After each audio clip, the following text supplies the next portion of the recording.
su central de fuerza subconsciente. Con el fin de desencadenar todo su potencial, es esencial que entienda la relación entre la mente consciente y la mente subconsciente. Se han escrito miles de libros sobre el tema, existen complejidades tremendas, existen referencias al consciente y subconsciente, en especial al subconsciente, a través de toda la historia humana. Al subconsciente a menudo se le llama la central de fuerza de su ser, y vamos a hablar de cómo afecta usted más a su subconsciente al estudiar este programa. Comencemos hablando sobre la relación entre las dos mentes y qué puede hacerse para comenzar a controlar y a cambiar el programa dentro de la mente subconsciente. La mente consciente y la subconsciente están bellamente diseñadas, son un diseño maestro, si saben a qué me refiero, puesto que tienen funciones muy diferentes y trabajan perfectamente en armonía entre ellas. Tal vez una forma de ilustrarlo sería decir que la mente consciente es esta y la mente subconsciente es esta. De hecho, la mente consciente hace como un 10% del pensamiento responsable, alrededor del 10% de su alerta consciente, y la mente subconsciente efectúa al menos un 90% o más. Cuando hablamos de potencial humano y de activar el potencial humano, significa desencadenar la gran capacidad de poder del subconsciente. ¿Qué hace la mente consciente? La mente consciente tiene ciertas funciones específicas. Primero que nada, la mente consciente es subjetiva. La mente consciente puede ver al mundo claramente, por así decirlo, con claridad y pensar en ello analíticamente, en forma objetiva, sin emociones. En segundo lugar, la mente objetiva, la mente consciente, es racional y además es discriminatoria. Estas son tres de sus cualidades. En otras palabras, puede discernir las diferencias entre la verdad y la falsedad. Es como la parte matemática o no emocional del cerebro. La mente consciente tiene 4 funciones. La primera función es, la mente consciente identifica los datos que llegan. Y los datos que llegan pueden venir de una gran variedad de fuentes. Pueden ser pensamientos que se tengan o pueden ser cosas que le están pasando en el mundo exterior. Así que digamos que camina por la calle. Camina por la calle y oye el sonido de un automóvil. Sus ojos inmediatamente se mueven a la derecha para ver qué es el sonido e identificar qué es. Cuando ve el automóvil, automáticamente relaciona ese sonido con el auto. Lo segundo que hace la mente consciente es que compara a ese automóvil en movimiento con todos los demás automóviles en movimiento que haya visto. Y si vive en una gran ciudad como Nueva York, verá un auto y comparará ese automóvil en movimiento con otros autos. Ha visto 100,000, tal vez millones de autos moverse y sus reflejos son muy agudos. Si vive en un país que no tiene muchos automóviles, es factible que cuando vea un vehículo en movimiento, sus reflejos serán muy lentos. La comparación se hace, por decirlo así, inspeccionando rápidamente en el subconsciente y verificando toda experiencia previa que haya tenido con autos en movimiento. Al hacer esto, al hacer la comparación, instantáneamente logra usted una respuesta. Realmente se dice que las funciones subconscientes son alrededor de 30,000 veces la velocidad de la mente consciente. Puede echar un solo vistazo, oír un ruido o pensar un pensamiento con la mente consciente e instantáneamente desencadenará una reacción que tal vez tomaría una gran cantidad de horas de evaluación si tuviera que hacerlo conscientemente. La tercera función de la mente consciente es que analiza. Una vez que tiene una respuesta de su comparación, analiza la situación. Camina usted por la calle, escucha el sonido del motor automotriz, mira hacia la derecha, ve al carro dirigirse hacia usted. Su comparación le dice que se mueve a una velocidad de 80 kilómetros por hora y que estará donde usted está en un segundo a menos que se mueva. Así que ahora lo analiza y dice, ¿qué debo hacer? ¿Debo moverme o no? La respuesta es sí, lo que hace es que se mueve y esto nos lleva a la cuarta función de la mente consciente, que es decidir. La mente consciente decide qué hacer después del análisis. Dice sí o no. La mente consciente funciona como una computadora binaria. Siempre dice sí o no a la información que llega. La mente consciente solo puede tener un pensamiento a la vez. Y esto es sorprendente, como van a ver, es en realidad una estructura brillante. Así que camina por la calle, oye el sonido, mira hacia la derecha, ve el auto moverse. La comparación le dice que el auto se mueve hacia usted y el análisis del auto en movimiento le dice que debe quitarse. Usted dice, ¿me moveré? ¿Sí o no? La respuesta es sí. ¿Me muevo hacia adelante? ¿Sí o no? La respuesta es no. ¿Me muevo hacia atrás? ¿Sí o no? En cuanto dice, sí, me muevo hacia atrás, esta palabra sí pasa a su mente subconsciente. La mente subconsciente al instante desencadena a todos los nervios, a todas las sinapsis, a todos los tejidos para que pueda moverse hacia atrás y quitarse de ahí. No debe quedarse sentado y pensar, ¿debo mover primero el pie derecho o primero el izquierdo? Todo lo que hace es enviar la señal a la mente consciente, apoyado por una carga, por así decirlo, o por una detonación de emociones. Entre más fuerte sea la emoción, más rápidamente responderá el subconsciente a su mandato. El subconsciente se activa con las emociones. La emoción del temor, la emoción del deseo, el instinto de supervivencia, el instinto de amor. Siempre es una emoción lo que desencadena al subconsciente. De acuerdo, ¿cuáles son algunas de las características de la mente subconsciente? La mente subconsciente es como un banco masivo de datos. El papel del subconsciente es almacenar y recibir datos. En otras palabras, la mente subconsciente es la mente subjetiva, puesto que simplemente es la mente que obedece. Mientras la mente consciente manda, la mente subconsciente obedece. La mente subconsciente no tiene pensamientos propios. Además, la mente consciente no tiene memoria. La mente subconsciente es el asiento de toda memoria. La mente consciente solo puede tener un pensamiento a la vez y la subconsciente retener miles de millones de hechos. La relación entre el consciente y el subconsciente es que el consciente es como un jardinero y el subconsciente es como el jardín. Las semillas que plante en su mente subconsciente, la mente consciente va a trabajar para cultivarlas. En la mente subconsciente tiene toda una serie de programas diferentes. El concepto propio, que contiene toda la información, todos los temas que le son importantes y todas las experiencias y respuestas previas a esas situaciones, para que si tiene una nueva situación similar, uno de los papeles del subconsciente es mantener su comportamiento consistente con su comportamiento previo. Así que si siempre ha tenido miedo de una situación y ve esa situación, instantáneamente temerá sin pensarlo. En una situación en la que no sabe nada sobre la tendencia natural, usted no temerá ni dejará de temer porque no sabe suficiente hasta que haya formado un banco de experiencias. Esto nos lleva a las 3 leyes críticas. 3 de las más importantes leyes mentales de las que hemos hablado. Recuerden que hablamos de cómo toda su vida está determinada por leyes mentales. La primera de estas 3 leyes mentales es la ley de la actividad subconsciente. La ley de la actividad subconsciente dice que lo que llegue a plantar en su mente subconsciente inmediatamente se pone a trabajar para ponerlo dentro de la realidad. Y su mente subconsciente hace que todas sus palabras y acciones encajen en un patrón consistente con su concepto propio. En otras palabras, hace que todas sus palabras y acciones mantengan un patrón consistente con su concepto propio o consistente con la información previa que ha alimentado. Así mantiene sus palabras y acciones consistentes con sus metas y, por así decirlo, se convierten en parte de su concepto propio. Significa que su lenguaje corporal, sus actitudes, su nivel de energía, su nivel de autoconfianza, la forma en que se desenvuelve con otras personas, sus habilidades sociales, todo consistente con su concepto propio. El subconsciente, simplemente sin pensar en ello, hace que todo esté consistente con eso y cuando se siente bien, su concepto propio es positivo, tiene un resorte en sus pasos, su lenguaje corporal tiene confianza, valor, es extrovertido, etc. Y cuando se siente negativo, su concepto propio es negativo y actúa negativamente. Esto nos lleva a la segunda ley. Esta ley es la de la concentración. De hecho, es la 9ª ley de la que hemos hablado desde que comenzamos. La ley de la concentración es muy importante. Es tan importante. De hecho, cada una de estas leyes es tan importante en su lugar como para ellas mismas poder controlar su destino. La ley de concentración simplemente dice esto. Dice que lo que coseche, crecerá. Lo que coseche, crecerá. Lo que piense usted una y otra vez, crece en realidad.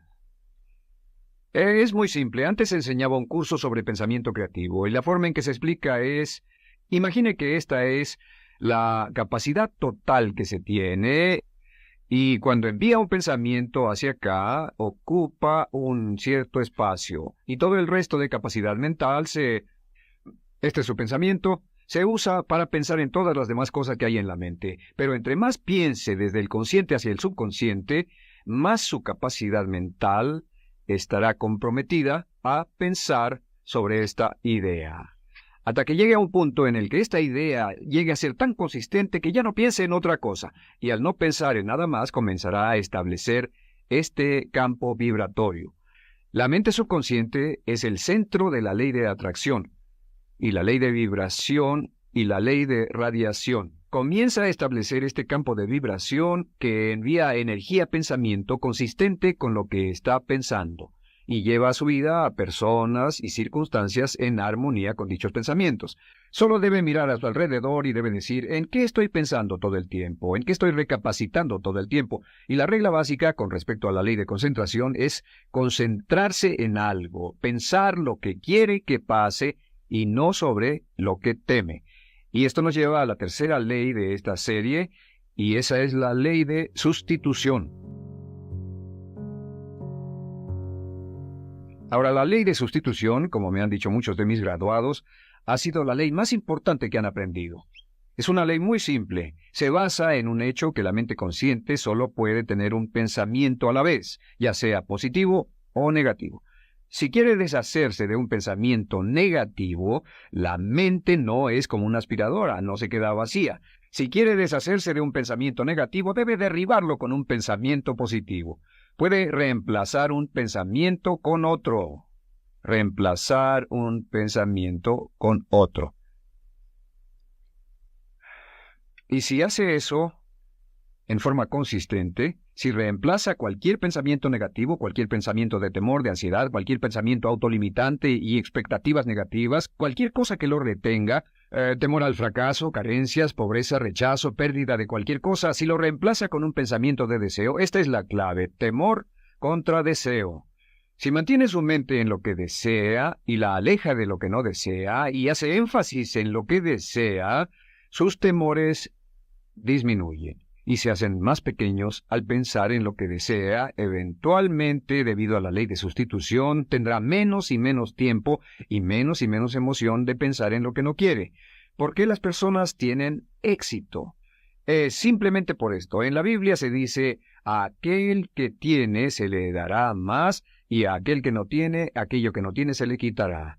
Lo que significa simplemente es esto: los ricos se hacen más ricos y los pobres más pobres, y es porque los ricos piensan en riqueza y en bienestar todo el tiempo. ¿Y en qué piensan los pobres? Los pobres piensan en carencias, pérdidas y limitaciones, peligro, temor, fracaso, todo el tiempo. Así que si quiere desencadenar su potencial, si quiere ir directo a las estrellas, debe usar la ley de sustitución y mantener la mente en lo que desea. Use la ley de concentración para luchar continuamente por los resultados que desea. Esté centrado en soluciones y no centrado en problemas, centrado en las metas y no centrado en las leyes. Y la ley de la actividad subconsciente ajustará sus palabras, sus acciones, sus sentimientos, sus emociones y todo hasta el punto donde entrarán en su vida las personas y circunstancias que armonizarán con ello. Ahora, ¿cuál es la cosa más poderosa que puede hacer? Simplemente es esto. El éxito comienza cuando se toma un control a propósito y sistemático del contenido de su mente consciente. Control a propósito y sistemático del contenido de su mente consciente. Todo vuelve a la ley de control. Hablamos de ella al principio. El control a propósito y sistemático se acepta mejor diciendo una y otra vez: me agrada mi persona. Me agrada mi persona, me agrada mi persona, me agrada mi persona. Y cuando repite me agrada mi persona, o mejor aún, me amo a mí mismo una y otra vez, lleva esto a su mente subconsciente más y más y piensa de sí mismo en términos positivos. Cada vez más desecha pensamientos de inferioridad, negatividad, temor, fracaso, rechazo, etc., y más programa los datos previos en su computadora subconsciente, que es consistente con una alta autoestima, eficacia personal y un desempeño personal excelente.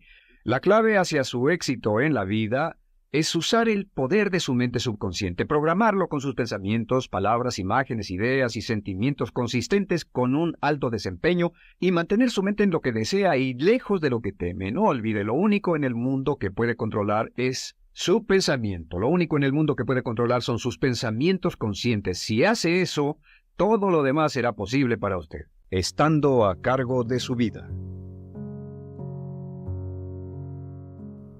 En la primera serie de módulos dijimos que el punto inicial de todo desempeño pico es la autoestima, es cuánto se agrade a sí mismo, cuánto se ame a sí mismo, cuánto se acepte a sí mismo como un ser valioso y útil. La segunda parte del desempeño pico, y yo pienso que son los dos requisitos clave, la segunda parte es la responsabilidad. Autoestima más responsabilidad propia, cada una reforzándose entre sí. Y lo que dice la autorresponsabilidad es que usted es el arquitecto de su propio destino. Es el maestro de su destino, que es totalmente responsable de sí mismo, que todo lo que es y siempre será es suyo y nada más. Puede creer en un ser supremo como yo, puede decir que el poder más alto es el responsable, pero Dios ayuda a quienes se ayudan a sí mismos y en esta vida terrenal usted está a cargo de su vida, usted está a cargo de lo que pasa. Si no le gusta la forma en que van las cosas, usted debe cambiarlas, pero no hay forma en que pueda abandonar su responsabilidad. Este tema de responsabilidad es de una gran controversia y mientras hablamos en esta sesión verá que es algo que debe comprender con la claridad del agua si quiere lograr todo su potencial como ser humano. Ahora, muy importante, una de las cosas que sabemos es que comenzamos como infantes cuando nacemos. Escribiré una I para infante. Comenzamos como infantes y al crecer nos convertimos en adultos a los 18 años. Nacemos con una responsabilidad de 0 y al crecer hacia la adolescencia gradualmente tenemos más y más responsabilidad hasta el momento de que nos convertimos en adultos a los 18 años. Si nuestros padres nos han criado adecuadamente, si nos han preparado, si nos han alentado a confiar en nosotros mismos, si nos han alentado a tomar nuestras propias decisiones y pensar por nosotros mismos y planear nuestras vidas. A los 18 años, legal, psicológica, moral, mental, físicamente hablando y todo lo demás, estamos listos para tomar una vida propia. Pero si nuestros padres no nos han preparado como adultos para una total responsabilidad, no importa la edad de 18 años y de ahí en adelante, somos un 100% responsables por el resto de nuestra vida. Nunca podemos evitar las responsabilidades. Por el resto de nuestra vida, todo lo que nos pasa es nuestra responsabilidad total y sin perdón. El lema de la persona realmente responsable es, si debe ser, será por mí. O sea, como decía Henry Ford, nunca te quejes y nunca explicarás. Nunca te quejes, nunca explicarás. O sea que si no le gusta cómo están las cosas, usted es quien debe cambiarlas. Y si no está dispuesto a tomar las decisiones para cambiarlas, entonces no se queje de ellas. Nada más, acéptelas. Los hombres de verdad y las mujeres de verdad no se quejan de las dificultades de la vida, solo las aceptan como lo que son o hacen algo al respecto o simplemente no se quejan. Así debe ser, es mi responsabilidad, es su responsabilidad. Es una de las cosas más difíciles de entender porque cuando somos niños somos totalmente dependientes. Somos totalmente dependientes y nos desarrollamos con patrones de imitación o respuestas condicionadas y buscamos la razón por la que las cosas suceden fuera de nosotros. Al convertirnos en adultos, si no tenemos cuidado, aún mantendremos esta dependencia y desearemos lo que se llama pseudoseguridad de la niñez. Esa época de la niñez cuando alguien se ocupó de nosotros, esa época de la niñez en que nos alimentaban, nos vestían, se ocupaban de nuestra casa, de nuestra escuela y todo lo demás. No teníamos que preocuparnos por nada porque ellos se ocupaban. Al crecer vamos a la escuela y las personas de la escuela se ocupan de las cosas y si no tenemos cuidado llegamos al mundo laboral y también serán ellos. Siempre es alguien más fuera de nosotros mismos quien es el responsable de nosotros. Algo de lo que hablaré después es la idea del autodesarrollo. La mayoría de las personas, como se han educado en el sistema de escuelas públicas, ya adultos piensan que es responsabilidad de la escuela continuar con su educación, y si nadie les ayuda a continuar con ella, simplemente no lo hacen. Hay otro punto y es la diferencia entre la madurez y la inmadurez. Este es un ejemplo muy simple. Imaginen que este es el transcurso de su vida desde la infancia hasta la adolescencia.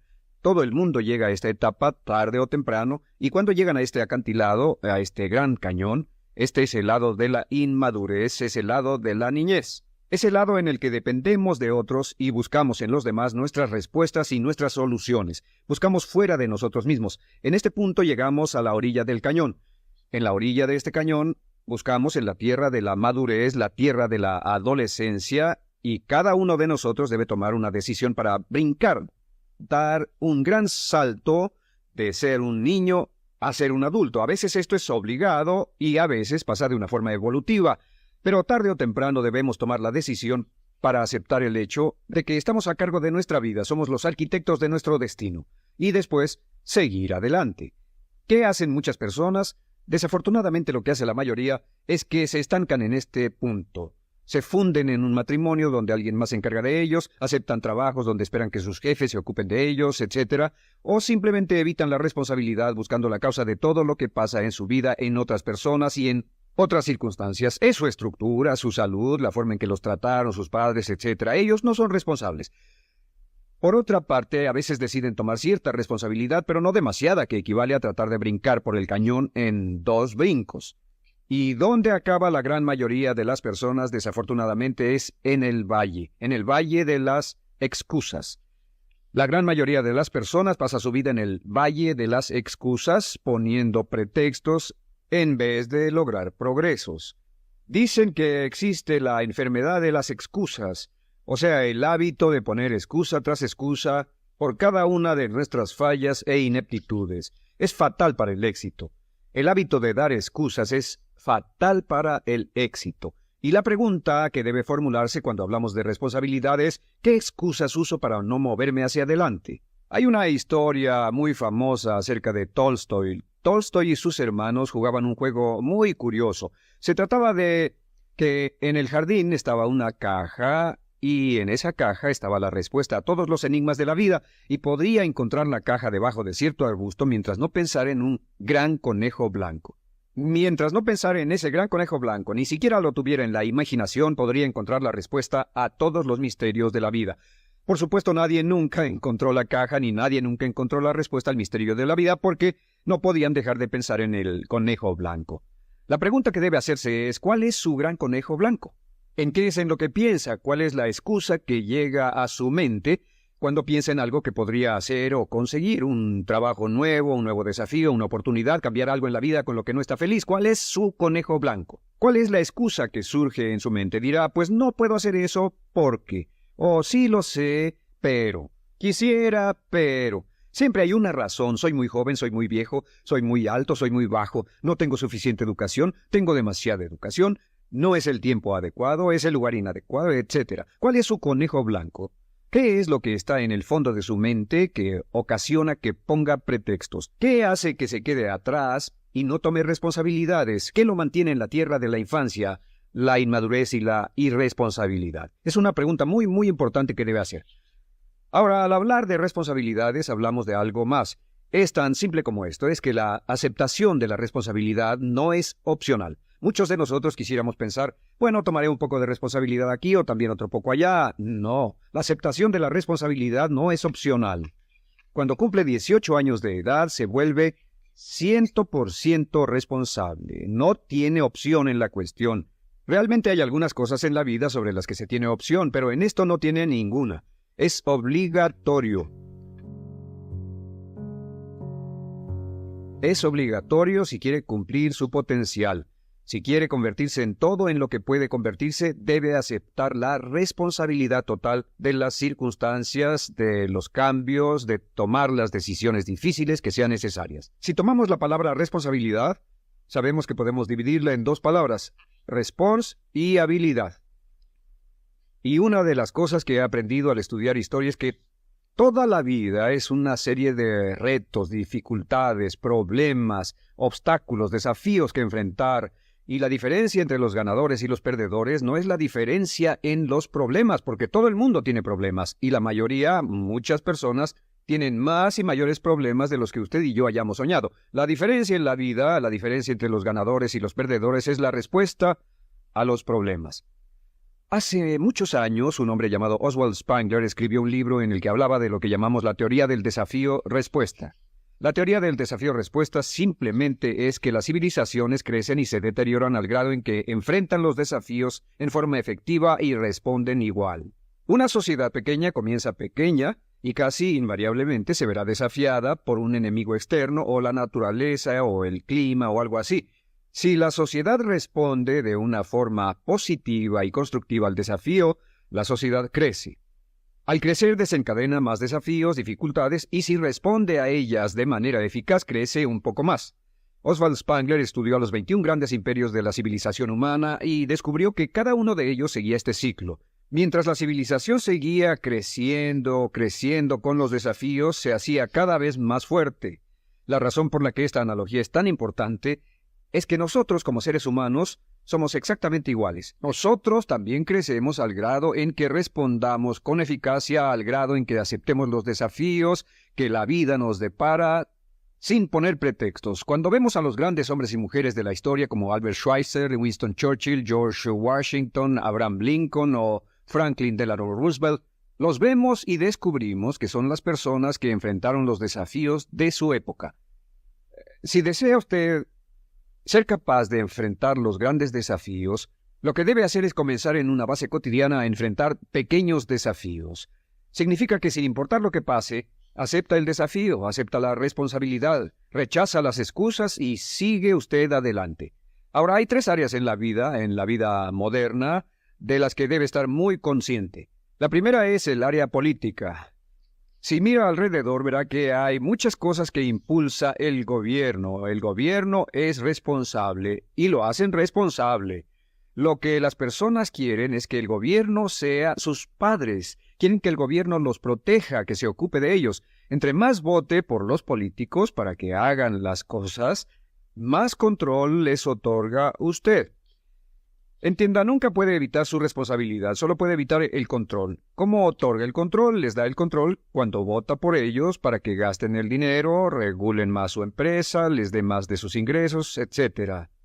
La segunda área, déjenme terminar esto, el deseo del estatismo, el colectivismo, el socialismo. El gobierno grande está de algún modo haciendo que el gobierno sea responsable de los desafíos de nuestras vidas. Ahora, la segunda área donde esto prevalece es en el sistema de justicia.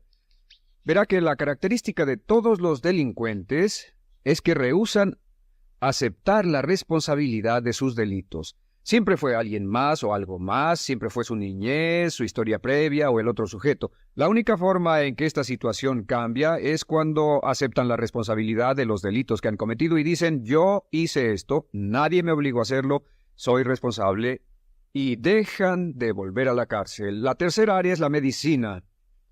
Hoy sabemos que casi todos nuestros problemas en medicina son de origen psicológico o nos echamos la culpa de las cosas.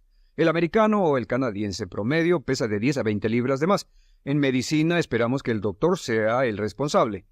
Solo imaginen lo que tomaríamos, qué cuidado tendríamos con nosotros mismos si estuviéramos en una isla desierta de por vida, sin doctores, ni enfermeras, ni hospitales, ni medicina, nadie en quien apoyarnos. Es un punto muy importante. En nuestra sociedad vamos a notar esta demanda, esta petición. No soy responsable, que alguien más sea responsable. Pero esta es la clave. Recuerden, siempre son libres de escoger. Son libres de escoger sus respuestas. Son libres para escoger la cualidad de su vida emocional.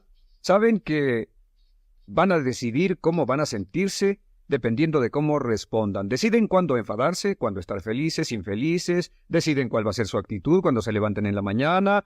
Deciden la calidad de su vida física. Son los únicos que deciden lo que van a comer, lo que beben, lo que no comen y beben. Ustedes determinan la calidad de su vida financiera. Ustedes son quienes determinan la calidad y cantidad de trabajo con el que contribuyen y en cada caso son libres de escoger lo que deseen. Si quieren que las cosas sean diferentes, el punto de partida es aceptar responsabilidad total y sin calificación por su vida. Descubrí el concepto global de la responsabilidad cuando tenía 21 años. Vivía en un departamento, trabajaba en algo relacionado con la construcción a 35 grados bajo cero, no tenía auto, no tenía dinero en el banco, mis ropas eran viejas, solo terminé la preparatoria y me vi a mí mismo ese frío invierno en ese pequeño departamento sin ningún futuro y sin mucho pasado, y me dije, si quiero que esto cambie, solo está en mí mismo. Entonces fue cuando me asusté. De pronto se me quitó una venda de los ojos y vi que si quería que mi vida fuera diferente, era mi responsabilidad hacerla diferente. Si he podido afectarlo, aunque sea un poco con lo que dije en este pequeño segmento, es esto. que el punto inicial para volar hacia las estrellas, el punto inicial para cambiar totalmente en su vida, el punto inicial para tener grandes logros y grandes obras, es aceptar por completo una responsabilidad incondicional. Si debe de ser, debo hacerlo yo. Si debe de ser, debe hacerlo usted. La vida será en gran medida lo que nosotros hagamos de ella. Samuel Smiles.